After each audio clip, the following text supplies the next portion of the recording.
नमस्कार किसान भाइयों, आप सभी का बहुत स्वागत है कृषि दर्शन के आज के अंक में। किसान भाइयों, आज के कार्यक्रम में हम बात करेंगे दालों के राजा चने की, जिसकी न केवल मध्य प्रदेश बल्कि पूरे देश में बड़े पैमाने पर फसल ली जाती है। और आगामी रबी सीजन में आप चने की फसल की तैयारी करें उसके पहले आज का कार्यक्रम आपके लिए बहुत अहम है, क्योंकि आज के इस कार्यक्रम में हम चने की उन्नत किस्मों के बारे में तो आपको बताएंगे ही, साथ ही साथ जानकारी देंगे कि इसकी किस प्रकार की वैरायटियां हैं, आने वाले समय में चने का और संभावित उपयोग क्या होने वाला है, कैसे आप ज़्यादा फसल ले सकते हैं, उसकी पैदावार आप कैसे बढ़ा सकते हैं और कौन कौन सी सावधानियां आपको चने की फसल लेते समय ध्यान में रखनी है। तो आज के इस कार्यक्रम में इस विषय पर चर्चा के लिए हमारे साथ स्टूडियो में मौजूद हैं डॉक्टर एम यासीन साहब। आप प्रमुख वैज्ञानिक हैं और कृषि महाविद्यालय आप सीहोर में अपदस्थ हैं। सर, बहुत स्वागत है आपका इस कार्यक्रम में। और सर, सबसे पहले तो यही जानना चाहेंगे कि मध्य प्रदेश में चने की जो सबसे अहम दलहनी फसल है, भारत की भी और मध्य प्रदेश की भी, तो उसका क्षेत्र क्या है, मतलब किस प्रकार क्या स्थान है अभी मध्य प्रदेश में चने की दलहनी फसल का? जी, सबसे अच्छी बात तो ये है कि मैं किसानों से मुखातिब हूँ और ख़ास तौर से चने की बात कर रहे हैं, तो हम ये कहेंगे कि मध्य प्रदेश चना प्रदेश।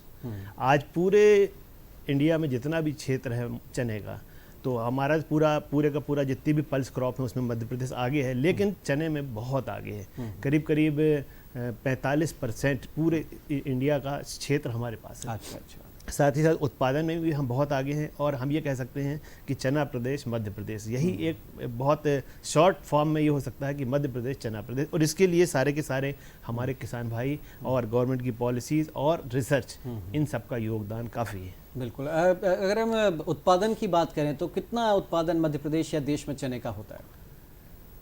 देखिए, जब उत्पादन और ये बात ऐसी है कि जो हमने अभी पहले कहा था करीब 50%, 45% प्लस एरिया हमारा सिर्फ चने से है।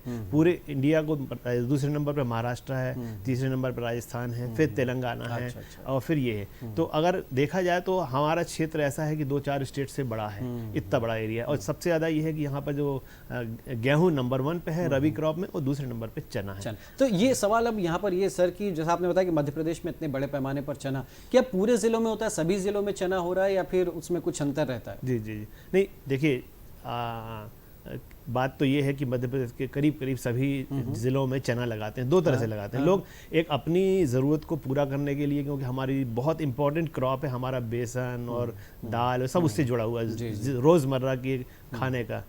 लेकिन सच्चाई ये है कि हर डिस्ट्रिक्ट में करीब करीब चना एक जैसा उत्पादन नहीं होता। उत्पादन ना होने से क्या होता है, कहीं उपज इनकम कम होती है और कहीं बहुत ज़्यादा होती है।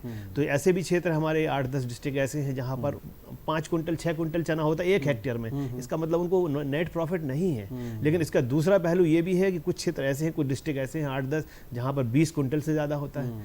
तो ये जो गैप है कि कहीं पे 10 कुंटल होता है, कहीं 12 कुंटल होता है, ऑन एन एवरेज की बात कर रहा हूँ। किसी किसान के पास 25-30 भी होता है, लेकिन ऑन एन एवरेज उस डिस्ट्रिक्ट का हम देखें तो वो डिस्ट्रिक्ट खासतौर से जहाँ पर उत्पादन बहुत कम है, 5 कुंटल 6 कुंटल है, तो वो फायदे का सौदा नहीं है। तो वहाँ हम ये जरूर कहेंगे कि किसान या तो इम्प्रूव करे या दूसरी क्रॉप को पकड़ ले, है ना। लेकिन जहाँ पर 12 कुंटल है वहाँ में 20 पे पहुँचे, जहाँ 20 है वहाँ 30 पे पहुँचे, ये एक लगातार बढ़ता हुआ सुधार है। और हमें और किसानों को सबको मिल के इसको नेट प्रॉफिट की तरफ जाना है। जी, नेट प्रॉफिट। उत्पादन कैसे बढ़ेगा इस पर हम चर्चा करेंगे डॉक्टर साहब से, लेकिन उसके पहले सर, जैसे हम आमतौर पर देखते चने का उपयोग भाई दाल में हो गया, बेसन में हो गया, छोले हो गया, लेकिन और संभावित उपयोग क्या, उस पर कुछ रिसर्च चल रही, काम चल रहा है, या आने वाले समय में हमें चने का और किस प्रकार उपयोग होता दिखेगा? ऐसा बहुत अच्छी बात है। ये जनरली लोगों को हम जो आम लोग हैं, किसान हो चाहे हमारे कंज्यूमर्स जो भी हों, दाल, बेसन और छोला, बस 3 चीज़ को चना ही मानते, इतने ही। लेकिन सच्चाई क्या है, आज के दिनों में दुनिया बहुत बदल रही है। ख़ासतौर से जितना हम कन्फेक्शनरी आइटम, नमकीन खाते हैं और तरह तरह के सेव, तरह तरह के जो खाते हैं, ये एक नया आयाम है। नया आयाम नया नहीं है, लेकिन अलग अलग तरह की वैरायटीज़ इस पर आ रही हैं। एक बात तो ये है। दूसरा, जो काबुली चना है मध्य प्रदेश से सबसे ज़्यादा एक्सपोर्ट होता है। तो इंडिया में जो हमारे पास फॉरेन करेंसी आ रही है वो सिर्फ काबली की दम पे है। देसी चना एक्सपोर्ट नहीं हो सकता, सिर्फ काबली। और काबली चने का मतलब ये होता है कि उस चने का यूरोप कंट्री या जो भी अरबियन कंट्री जो ले रही हैं वो ले रही हैं, बहुत बड़ा दाना लेती हैं, वो करीब 45 ग्राम 50 ग्राम 100 दाने का वजन हो जिसमें वो लेते हैं। तो एक दूसरा स्कोप है एक्सपोर्ट का, क्योंकि वो अलग तरह से यूज़ करते हैं वो लोग। फिर तीसरा जो है हमारे यहाँ खेती होती है वो अपने इसके लिए हरे चने के लिए, हरे चने का खेती होता है। अब आजकल हरी वैरायटी तक आ गई हमारे पास, वो भी है इस तरह का।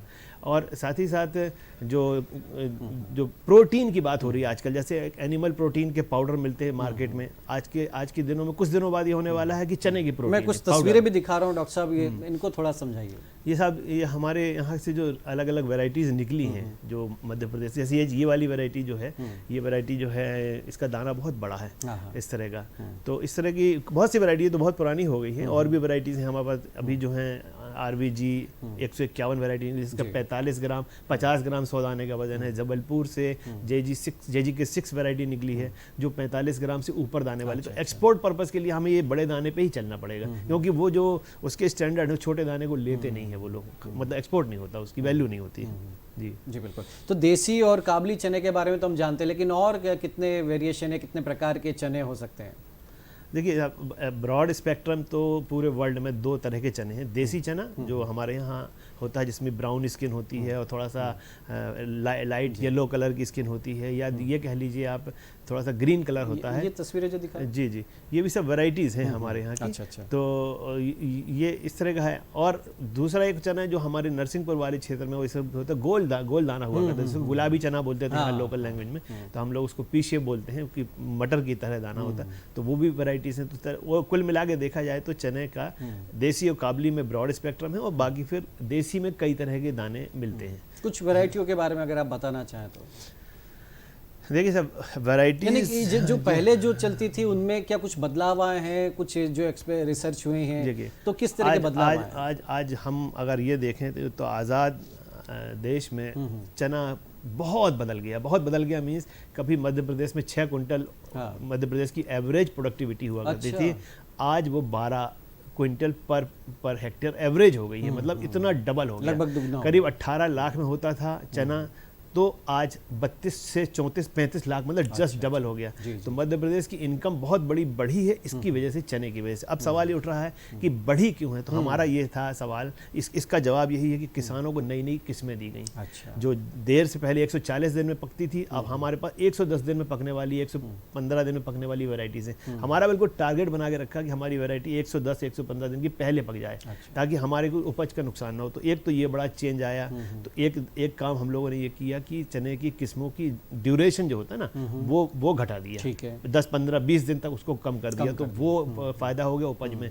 दूसरा क्या हुआ कि 2 किस्में होती हैं, एक होती जल्दी बोने वाली और एक होती देर से बोने वाली। क्या होता है कि बहुत से एरिया में जैसे धान लगाते हैं तो वो देर से अक्टूबर के एंड में काटते हैं, नवंबर के फर्स्ट वीक में काटते हैं, ऐसा है। और कुछ जो दूसरी फसलें खरीफ क्रॉप की हैं जो देर से कटती हैं, तो वो भी देर से कटती हैं। तो देर से बोना एक मैटर है और जल्दी बोना दूसरा मैटर है। फसल का पकना, वैरायटी का पकना 110, 115, 20 दिन के आसपास है, लेकिन देर से बोने का हमें क्या फ़ायदा होता है कि वो फसल हमारे जो खेत लोग छोड़ दिया करते थे, अब वो छोड़ नहीं रहे। अब वो है कि देर से बोने वाली किस्में हैं हमारे पास, RBG 202, RBG 203 और JG 14, ये 3 वैरायटी ऐसी हैं जो इस पर्पस के लिए निकाली गई हैं कि अगर दिसंबर के पहले हफ्ते में भी अगर आप लगाएंगे तो उपज में नुकसान नहीं होगा। ये सबसे खास बात है। और जो जल्दी बोना है, जल्दी बोने का मतलब ये है कि अक्टूबर से बोनी शुरू हो जाती है। अच्छा सीजन है नवंबर, अक्टूबर में बोने में कई बार ऐसा होता है कि धूप तेज पड़ गई, गर्मी ज़्यादा पड़ गई, तो फसल नुकसान हो जाता है ना।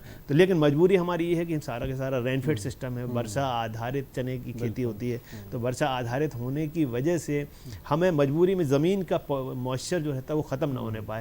तो वो मजबूरी है हमारी। लेकिन कई बार ऐसा होता है कि बहुत जल्दी बोने से थोड़ा सा, जैसे अभी 2-4 सालों में गर्मी पड़ गई तो नुकसान हो जाता है। लेकिन सबसे अच्छा मौसम है आप अक्टूबर में, तो हमारे अक्टूबर में बोने वाली किस्में भी हैं, नवंबर वाली भी हैं, और दिसंबर के पहले हफ्ते तक मध्य प्रदेश में बोने वाली किस्में हैं। और साथ ही साथ जो काबली लगाते हैं, खासतौर से मालवा क्षेत्र के जो लोग जो काबली बोना चाहते हैं, तो वहाँ से सबसे प्लस पॉइंट ये है कि वहाँ से एक्सपोर्ट होता है। तो एक्सपोर्ट होने के लिए वो वैरायटी लगाएं जिसका दाना बड़ा हो। मतलब हमारे पास देसी में 15 ग्राम 100 दाने का वजन है और काबुली में 55 ग्राम तक का वजन है। अच्छा, 55 ग्राम का मतलब होता है करीब करीब एक ग्राम में 2 दाने चढ़ते हैं और यहाँ पे 1 ग्राम में 6 दाने चढ़ते हैं। इतना बड़ा फर्क आ गया है। तो ये जो काबुली वाले लोग हैं, तो काबुली वाले लोग वो लगाएं जिसमें विल्ट ना लगे, विल्ट वैरायटी रेजिस्टेंट हो और जिसका दाना बड़ा हो, तो वो एक्सपोर्ट के लिए बहुत मतलब सीधे वो पास हो जाएगी, वो ले जाएंगे और प्रॉफिट भी ज़्यादा होगा। 80 रुपये किलो बिक रहा है वो, 80 रुपये और कई बार 100 रुपये किलो तक बिक जाता है ना। और जहाँ पर देसी का सवाल है, तो मध्य प्रदेश का और भी जो क्षेत्र है वहाँ पर देसी चना लगाते हैं, बहुत बड़ा क्षेत्र है और पूरे दूसरे स्टेट्स को हम देते हैं।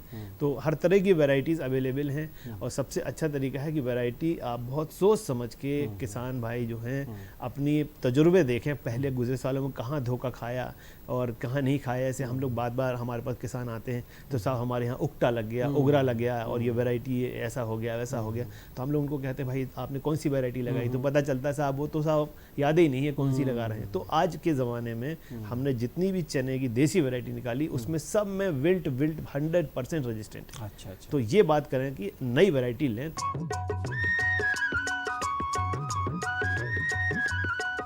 भाई सुना नहीं क्या, केसीसी ने किसानों का जिंदगी बदल दिया है।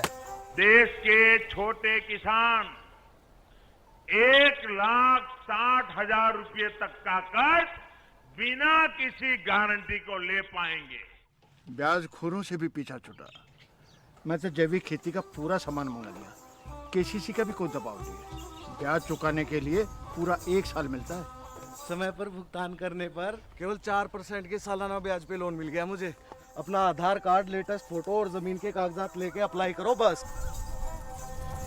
और नामांकन भरने के लिए जेब भी ढीली नहीं करनी पड़ी।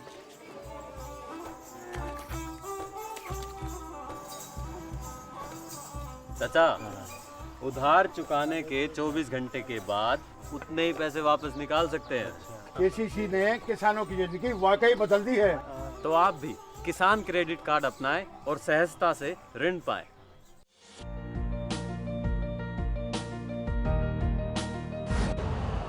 यूरिया का स्वदेशी उत्पादन 70 लाख टन बढ़ाने के लिए 6 उर्वरक संयंत्रों का उद्धार किया जा रहा है।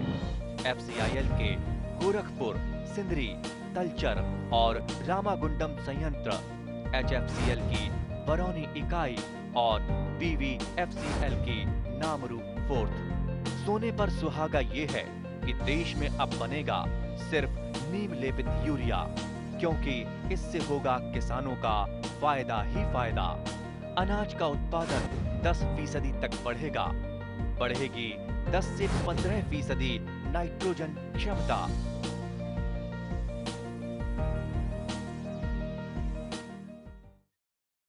तो ज़रा किसान भाइयों को विस्तार से बताएं कि कौन सी इस वक्त उन्नत किस्में हैं क्षेत्र के हिसाब से। अगर आप बताना चाहें कि भाई इस क्षेत्र में ये, या जैसा आपको लगता है किसान भाइयों के लिए बेहतर जो उन्नत किस्में हैं जो उनको लगानी चाहिए इस वक्त में या आने वाले समय सीज़न में, तो कौन कौन सी हैं? जी देखिए, अच्छी बात है। और उन्नत किस्में का जो है सबसे इम्पोर्टेंट है, जैसे अभी 19 में हमारे यहाँ से 4 वैरायटी निकली सीहोर से, है ना। जबलपुर से निकली 2 वैरायटी, लेकिन अभी हम किसानों को वो सर्टिफाइड सीड नहीं पहुंच पाया, क्योंकि अभी ब्रीडर सीड में जाएगा, फिर फाउंडेशन एंड फिर सर्टिफाइड। लेकिन आज की डेट में ऐसी बहुत सी उन्नत किस्में उपलब्ध हैं, ख़ासतौर से RVG 201, 202, 203, 204 जो किस्म आई है हमारी, और जबलपुर से एक निकली है JG 24 की, वो है मशीन हार्वेस्टिंग के लिए। मतलब अभी जैसे सोयाबीन की वो हार्वेस्टर से काट कर दिया, तो आज की देश में जो लेबर की प्रॉब्लम थी, हमने उसको ध्यान में रख के ऐसी वैरायटी बनाई है जिस पे मशीन से हार्वेस्टिंग हो जाएगी, तो वो हार्वेस्टिंग कॉस्ट बहुत कम कर देगी। साथ साथ लॉस जो होता था, टाइम निकलता था 15 दिन 20 दिन में, फट से 1 दिन में काटा हो सारा हो गया। तो हमारे पास मशीन हार्वेस्टेबल वैरायटी है RVG 204। फिर आया है जो हरा चना की यहाँ मध्य प्रदेश में कोई किस्म नहीं थी, तो हरे चने के हरा मतलब पकने के बाद भी दाना हरा ही रहेगा। अच्छा, खास बात ये है 205। और उसका इस्तेमाल आजकल काफी तौर पर हम शादियों में देखते हैं, उसका हरे चने की सब्जी बन रही है, या उसका नमकीन में बड़े पैमाने पर इस्तेमाल हो रहा है, तो वो थोड़ा सा उसका मार्केट भी हाई है। अब उसको थोड़ा सा उसमें मंडी में ज़रूर थोड़ा सा दिक्कत होती है कि मंडी उसकी एक बहुत अच्छी मंडी नहीं है। आने वाले दिनों में जब बढ़ेगा तो हो जाएगा। तो किस्में जो हैं देर से पकने वाली भी हैं, देर से बोने वाली भी जी, हैं जी। और देर से बोने वाली भी हैं और जल्दी बोने वाली भी नॉर्मल किस्में। तो ऐसी एक सीरीज बहुत बड़ी यानी है। जो धान उत्पादक किसान है वो भी देर से बोने लगा वाली सकते हैं किस्मों वाली, को जी, लें जी। वो। दूसरी बात ये आ रही है कि ये सबसे बड़ी चीज़, हमने तो बहुत सी वैरायटीज़ करीब यहाँ पे मध्य प्रदेश में 25 वैरायटी सीड चैन में हैं, जो हमारे मध्य प्रदेश से JNKVB से और हमारे यहाँ से निकली हुई हैं। साथ ही साथ कुछ महाराष्ट्र की वैरायटीज़ भी हैं, कुछ दिल्ली की वैरायटीज़ भी हैं, है ना। तो सवाल ये उठता है कि बीज किसान को मिल जाए, वो है वो success सबसे story। इम्पोर्टेंट बात यही है, सबसे महत्वपूर्ण, क्योंकि कई किसान भाई कहते हैं कि भाई हमें अच्छा बीज अब जो उनके आसपास के मार्केट में रहता है वो खरीद लेते हैं, फिर कई बार नुकसान भी उठाना पड़ता है। तो ये बताइए हमारे किसान भाइयों को कि बीज की उपलब्धता कहाँ पर है, कैसे है, कितनी मात्रा में मिल सकता है? जी जी, देखिए बीज में मध्य प्रदेश बहुत अच्छा, मतलब हिंदुस्तान में अगर पूरा देखा जाए तो मध्य प्रदेश सबसे अच्छा चल रहा है। उसकी वजह क्या है कि यहाँ पर बीज निगम है, नेशनल सीड कॉरपोरेशन है और कुछ गवर्नमेंट सेक्टर और भी हैं। इसके साथ साथ जो सोसाइटीज़ हैं, सोसाइटीज़ ने जो बेड़ा उठाया बीज को उत्पादन करने का, वो मतलब किसानों को बहुत आसानी से बीज मिल रहा है। अच्छा। अब सवाल सिर्फ आ रहा है कि वैरायटीज़ का, क्योंकि किसानों को मतलब है उनकी मर्जी की, उनके अनुकूल, या कह लीजिए उनको जो वो चाह रहे हैं, जिसका उनको मार्केट मिले या खेत जो चाह रहा है। तो ये इसके लिए बेहतर ये है कि अभी सितंबर है, अभी आपके पास सितंबर का 15 दिन है, अक्टूबर के 15-20 दिन है। इस बीच आप बढ़िया अपनी डिमांड भेज दीजिए और सर्वे कर लीजिए कि कहाँ से बीज मिलेगा। तो उसके लिए बीज निगम के यहाँ करीब सभी जगह डिस्ट्रिक्ट में उनके काउंटर्स हैं, फिर सोसाइटीज़ में सेल काउंटर हैं, फिर NSC के सेल काउंटर हैं, एग्रीकल्चर डिपार्टमेंट से DDA ऑफिस में वगैरह वगैरह, ये सभी जगह हैं। तो इन सभी जगह से कांटेक्ट करें। और बेहतर ये है कि आप अगर बीज बहुत ज़्यादा नहीं मिल पा रहा, आपको 5 कुंटल की ज़रूरत है, 2 कुंटल की ज़रूरत है, नहीं मिल पा रहा, तो कम से कम आप ऐसा करिए कि 10 किलो बीज ले लीजिए। थोड़ा सा पैसा उसमें खर्च करिए नई वैरायटी पे, है ना। और अगर नहीं मिलता खुला हुआ तो एक ले आइए, 2-3 लोग बांट लीजिए, ताकि आप अपना बीज खुद बना सकें नेक्स्ट ईयर के लिए, अपना बीज खुद बना सकें और अपने बीज को रख सकें। ताकि आपको अगर लगता है जो वैरायटी नई लाई आपने, अक्सर क्या होता है किसान, जो हमने फील्ड में जो पाया, जो किसानों से हमारी गुफ्तगू होती है, उसमें ये होता है कि साहब नई क्या है, नई क्या है, नई क्या है, नई क्या है। नई इंपॉर्टेंट नहीं है साहब, इंपॉर्टेंट ये है आपकी ज़रूरत क्या है, आपको कौन सी वैरायटी क्यों चाहिए, आपके पास पानी है या नहीं, आपकी ज़मीन हल्की है नहीं, आपके खेत में विल्ट है कि नहीं, आप कौन कौन सी सोयाबीन के बाद लगा रहे हैं या किसी और चीज़ के बाद लगा रहे हैं। तो ये सारे बेहतर ये है ना कि आप डिस्कस करिए, अपनी पूरी बात बताइए, उसके बाद आंसर निकालिए कि यस ये हमारे लिए ठीक बात है। तो अक्सर ये होता है कि वैरायटी नई किस्म आप लाते हैं और वो आप पूरी बात नहीं बताते, तो होता ये है कि वैरायटी अच्छी नहीं होती या बहुत अच्छी निकल जाती है। तो बेहतर ये है कि आप थोड़ा सा लगाइए, 3-4-5 वैरायटी लगा लीजिए और उसके बाद जो सबसे अच्छी लगे वो नेक्स्ट ईयर उसके लिए आप कंटिन्यू कर दीजिए।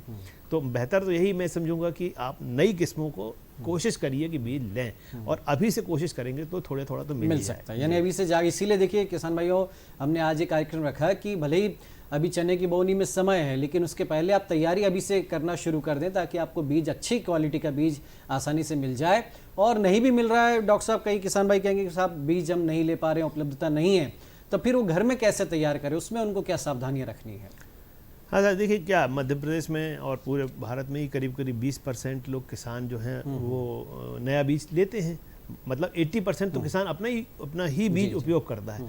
80% अब थोड़ा सा और बढ़ गया है, तो 30% चना किसान लेने लगे, मतलब 70% किसान अपना ही बीज उपयोग करता है। अब जब अपना ही बीज उपयोग करना है तो हम ये कह लें कि अपने बीज में और जो बाज़ार से या कहीं सर्टिफाइड सीड लेकर आए उसमें फ़र्क क्या है। अगर थोड़ा सा उसको समझ लें तो मैं समझता हूँ कि बहुत हद तक उनकी समस्या सॉल्व हो जाएगी। जी बताइए। तो उसमें हम ये कहना चाहेंगे कि जो बीज आपका है, अपना है, तो पहली चीज़ तो ये देख लीजिए क्या गुजरे साल उसकी स्टोरी अच्छी थी कि नहीं थी। आपका गुजरे सालों का एक्सपीरियंस अच्छा था नहीं था उस वैरायटी का, अगर अच्छा था तो अच्छी बात रखिए, यानी उत्पादन अच्छा हुआ और ज्यादा रोग ना लगे, आपको हर चीज़ की सावधानी मतलब सोच लीजिए। और अगर ऐसा है तो बेहतर है, और अगर आपने धोखा खाया तो बेहतर ही है किसी और से ले आइए, है ना। अच्छा, अब सवाल ये उठ रहा है कि आपके पास जो भी कुछ बीज है, तो सर्टिफाइड सीड में क्या होता है, ग्रेडिंग होती है। ग्रेडिंग क्यों होती है कि ताकि छोटे दाने गिर जाएं, बड़े दाने ऊपर से कचरा मारे, तो ग्रेडिंग कर ले, मतलब छन्ना लगा लीजिए, एक काम ये कर लीजिए। दूसरा ये है कि अगर दूसरी वैरायटी का बीज है तो थोड़ा सा छान लीजिए, 1 कुंटल 2 कुंटल बीज छानने में मुश्किल से 1 घंटा 1.5 घंटा लगेगा, तो वो आप दूसरा काम लीजिए। तीसरी जो सबसे बड़ी बात है सर्टिफाइड सीड में और नॉर्मल सीड में फ़र्क है, वो ये है कि एक है गुणवत्ता इस बात की कि वो अंकुरण सही होगा।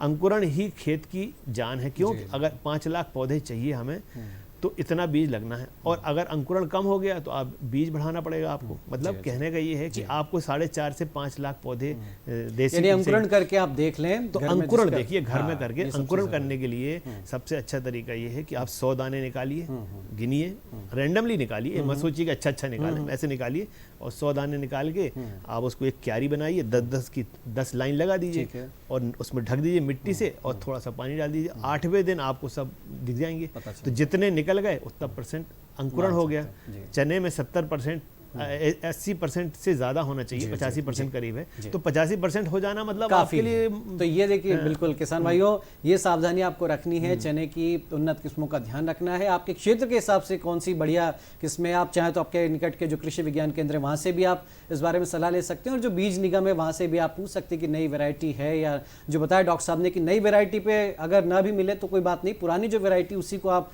उसका जो आपने आकलन किया उसके आधार पर आप अपनी किस्म का चयन करें और अच्छी फसल है। डॉक्टर साहब बहुत शुक्रिया आप हमारे साथ इस कार्यक्रम में शामिल हुए। अब आप देखिए खबरें खेती की।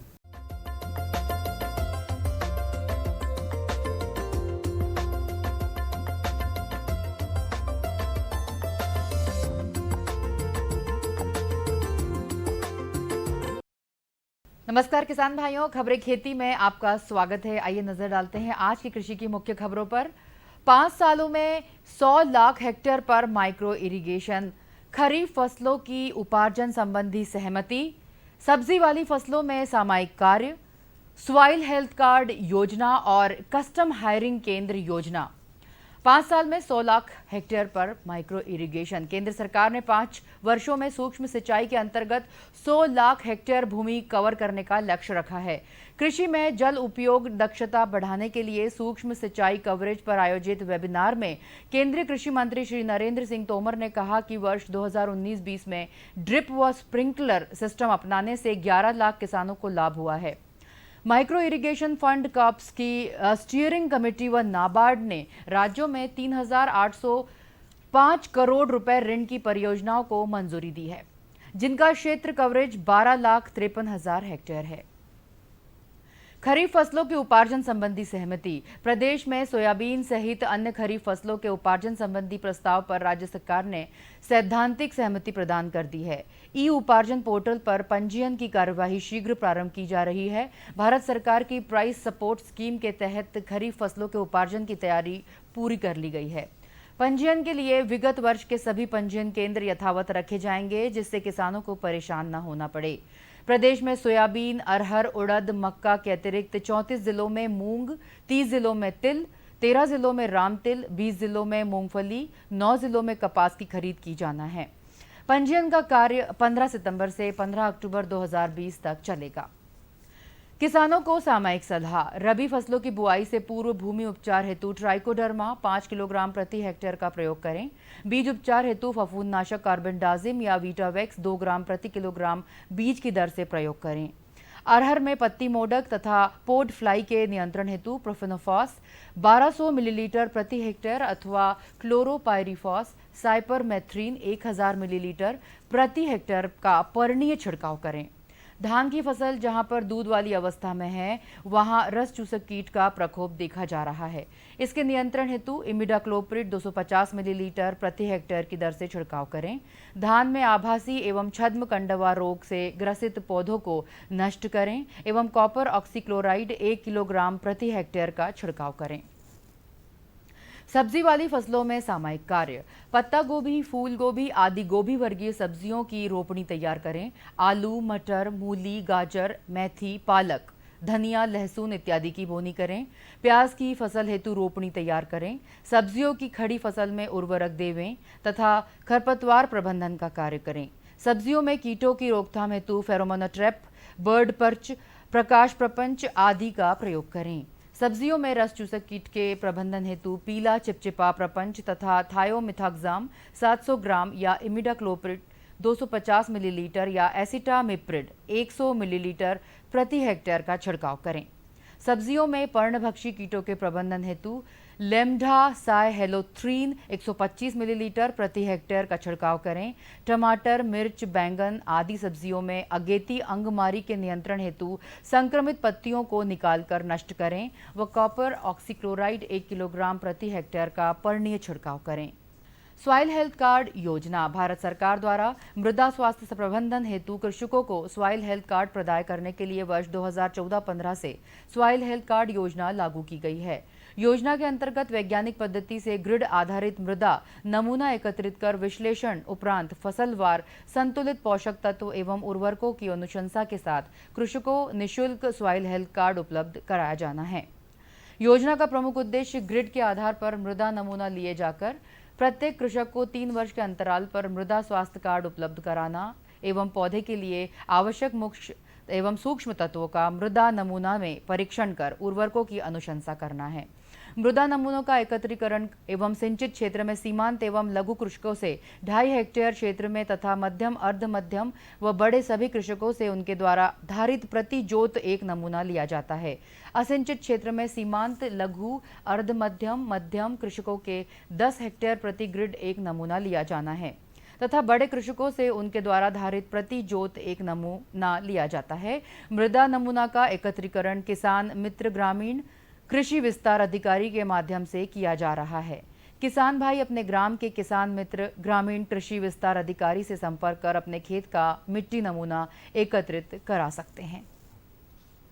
कस्टम हायरिंग केंद्र योजना प्रदेश के 40 वर्ष से कम एवं स्नातक उपाधि प्राप्त युवाओं को कस्टम हायरिंग केंद्र स्थापित करने के लिए शासन द्वारा कृषि यंत्रों एवं उपकरणों के क्रय हेतु अनुदान सहायता दी जाती है। कस्टम हायरिंग केंद्र कृषि फसलों अथवा उद्यानिकी फसलों हेतु स्थापित किए जा सकते हैं।